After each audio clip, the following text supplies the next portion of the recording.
मेरे बेटे बनोगे या दीक्षा लेके हम सबको छोड़ दोगे?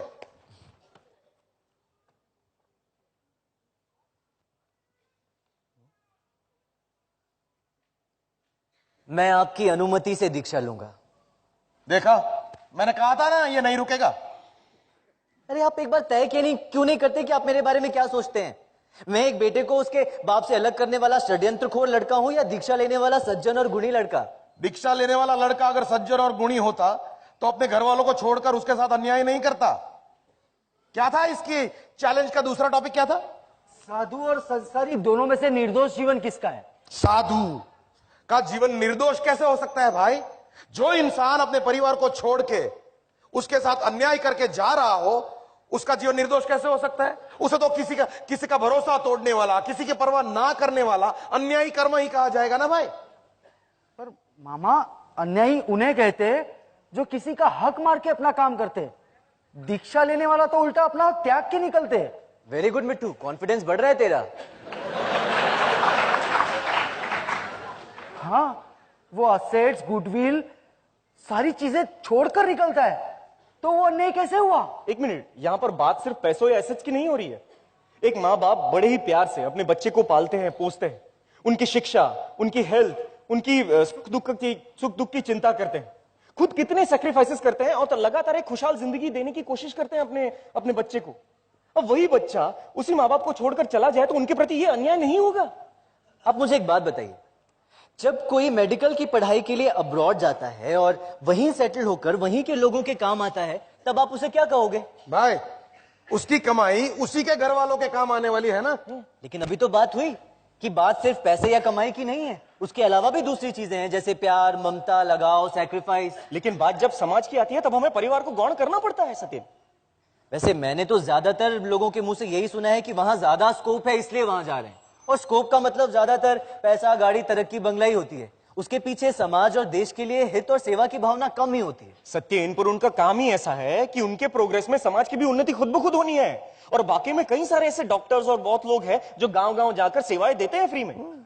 ओके, तो बात मतलब जब समाज के हित की आती है तो कोई व्यक्ति अगर अपनी पारिवारिक जिम्मेदारियां ना भी निभाए तो आप उसे अन्यायी कर्म या भरोसा तोड़ने वाला या और क्या कहा था पापा ने?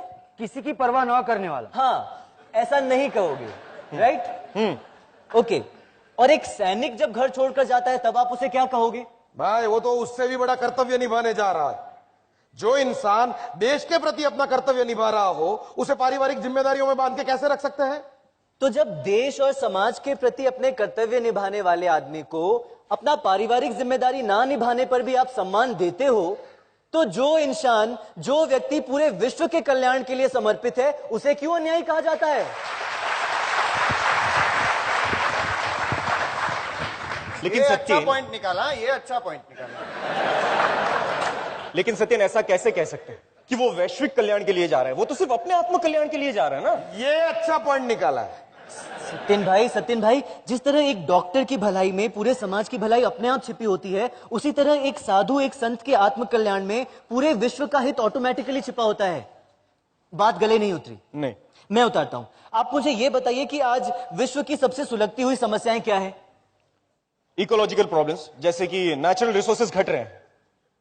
हाँ, ग्लोबल वार्मिंग, प्रदूषण बढ़ रहा है, जंगल्स कम हो रहे हैं, ओवरऑल एटमॉस्फेयर बिगड़ता जा रहा है। ओके, और कुछ?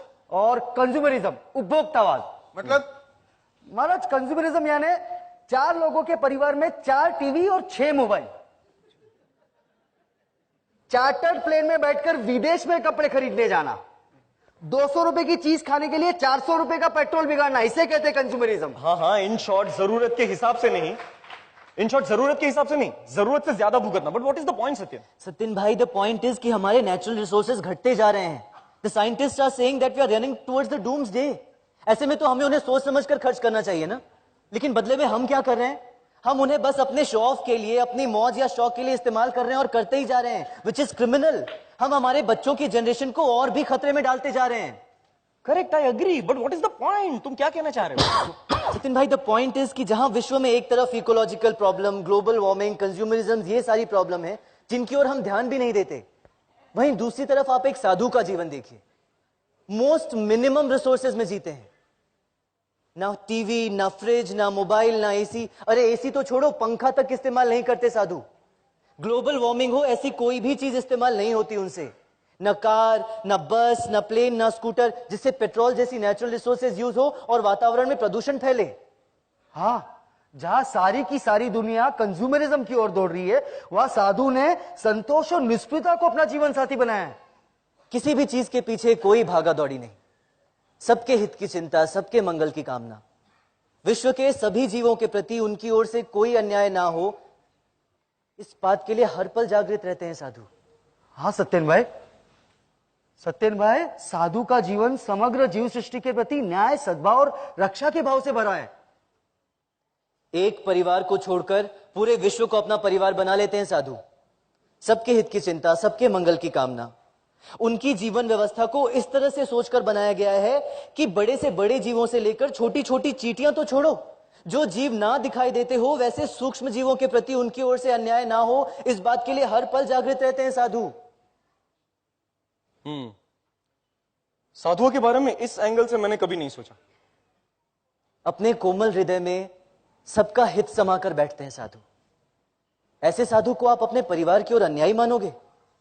नहीं। तो क्या ये मानोगे कि एक संसारी से साधु का जीवन कहीं ज्यादा निर्दोष है?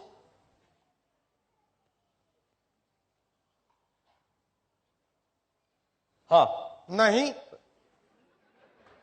हमने ऐसे कई ठग साधु देखे हैं जिनके जीने का ढंग ऐसा बिल्कुल नहीं है। अखबार में कितने स्कैम्स, कितने स्कैंडल आते हैं उनके बारे में।